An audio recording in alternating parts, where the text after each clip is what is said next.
Well, it felt like not a lot got done in the shop this week, but by the end, my bench looked like this. It may look like a random collection of stuff, but most of it plays at least a small part in getting us one step closer to running this old Carnival ride again.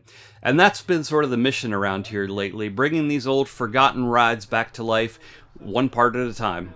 This particular restoration's been a long haul, and this was one of those weeks where just nothing big got finished. The air conditioner finally gave up completely, the heat in the shop was horrible, Scott wasn't available to do any welding, and my entire family was getting ready to go on our annual beach vacation. But still, there was progress, and at this point, I'll take what I can get. So after waiting for 2 months and ordering from 2 different vendors, the shunt trip device that I ordered, it never showed up. Both vendors canceled the order without any explanation whatsoever. Just to recap, a shunt trip, it's kind of an accessory that mounts to the side of a breaker, and it allows you to remotely trip the breaker.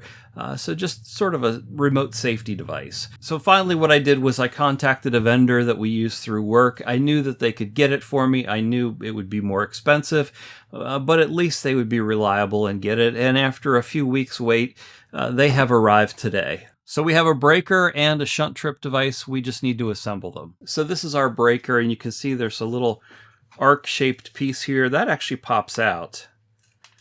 And that gives us access to a mechanism inside. Now when the breaker's turned on, if you hit that little mechanism, it causes the breaker to trip. And that's exactly what the shunt trip device does. This is the shunt trip. It's going to mount beside it, and it has a similar window there. They just need to be connected together. So this little piece goes on here. This is just a little pin. It's going to go in the lever to connect the levers together. I believe they want you to do this in the off position.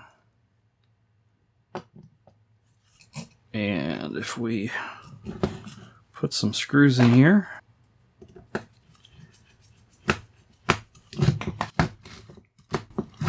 Right.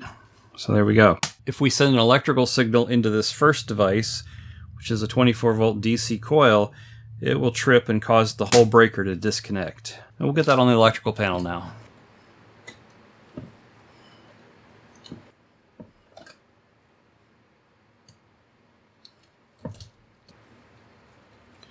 Robertson screws for the win.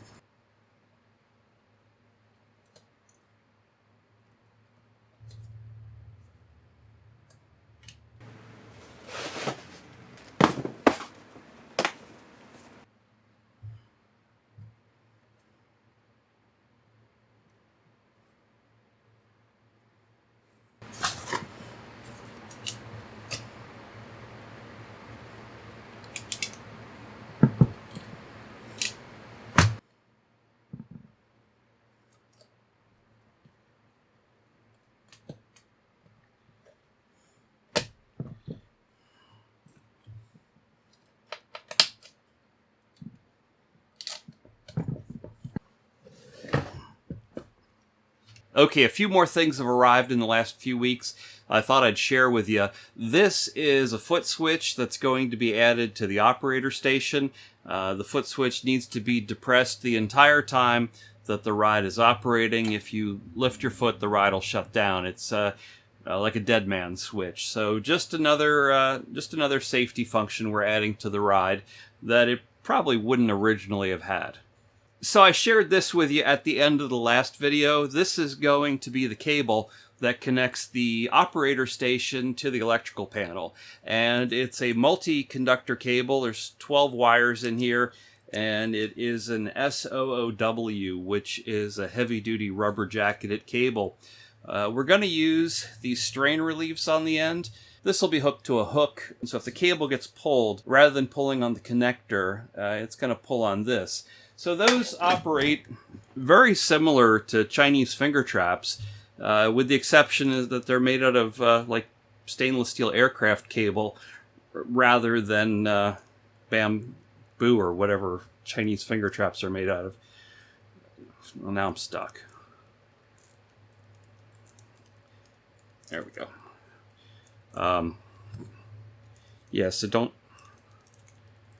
stick your finger in there. And this will be the connector that we'll use. It's a 12-pin connector that I'll be hooking onto the end of the cable. and allow us to remove the cable and not have it be permanently attached. That'll make it easier for racking. I can put the control panel anywhere I want and not have to be worried with the cable. All right, well, here's a little something just for fun.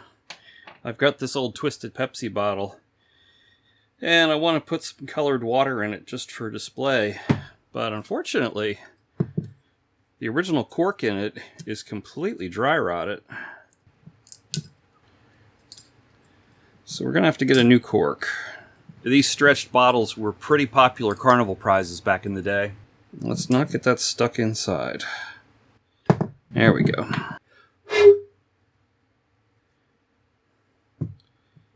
I really like these disposable funnels here. I think they're just snow cone cups. You cut off the tip wherever you want it. That to me says snow cone. Put some water in here. And let's put a few drops of food coloring in there. I'm not sure what color is going to look best, but we can always change it. See what that does.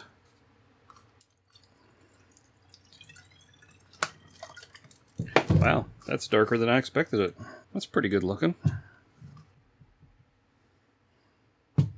I bought an assortment of corks to replace our cork in this, and I'm hoping there's one in here that's the right size. A lot of different sizes in here. That's clearly too big. It's too small, too small, too small. This one might work.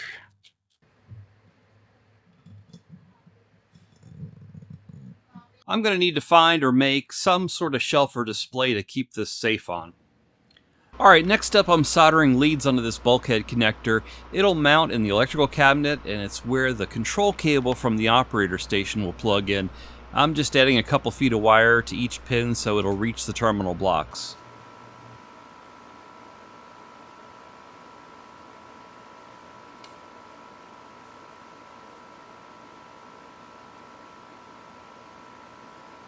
Alright, my first mistake is I should have started at the bottom and worked my way up.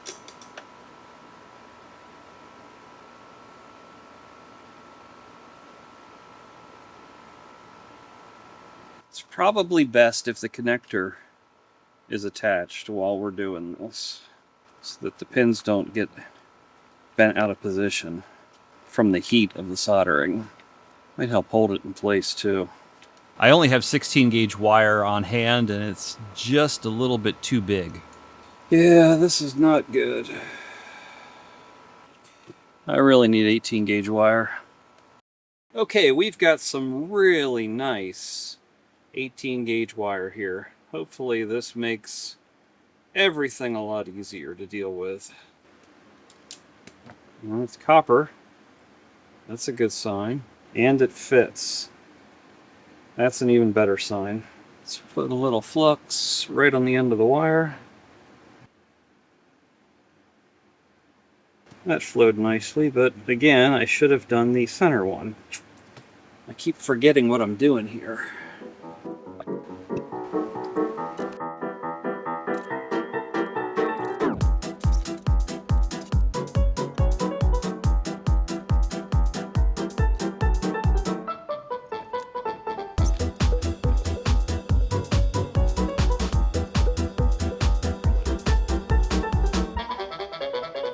Now I'm just adding heat shrink tubing to each of the wires I soldered on. Nothing fancy, just a little extra protection before everything gets bundled up and routed inside the electrical cabinet.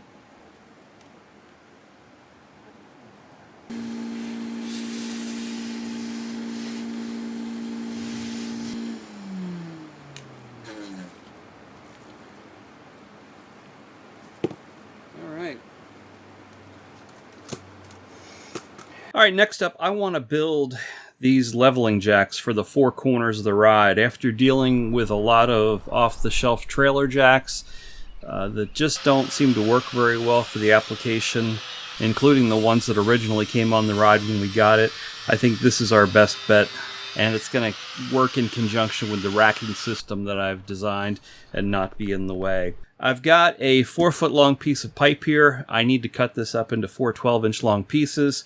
This is exactly 4 feet long, so we're going to mark it every 12 inches, and we'll cut directly on the line, not worrying about the blade kerf. So there's 12. And 24, 36.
So these are all the parts that are going to make up our jack stands. These short sleeves, they're going to get welded to the four corners of the trailer, and they will be what holds the jacks.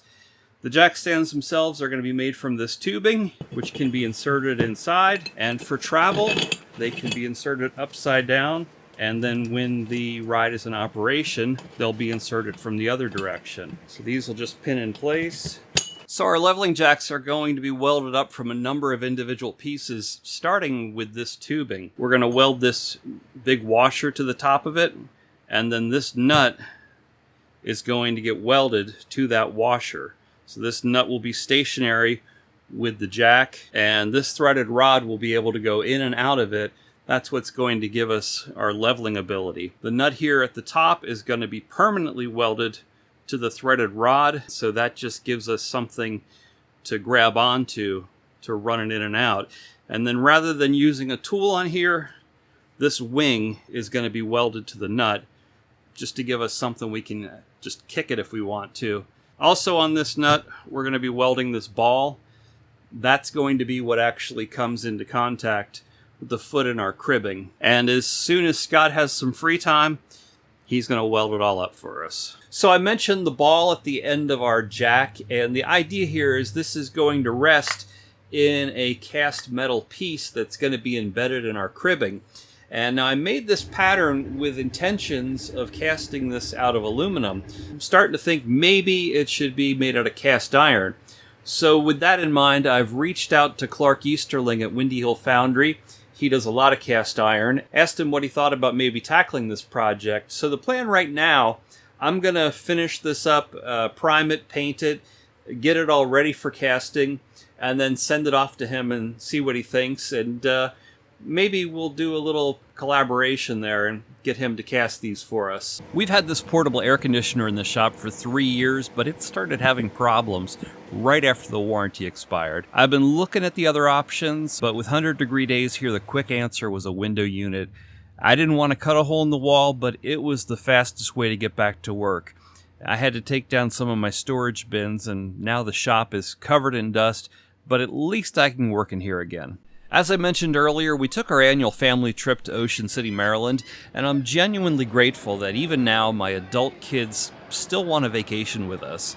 We always stop by Trimper's Amusements, and it's pretty wild watching my grandkids ride the same rides that their parents rode when they were little.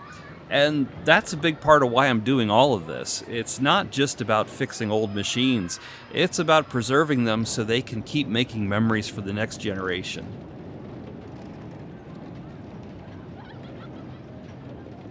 So enter, my friends, for an adventure from hell.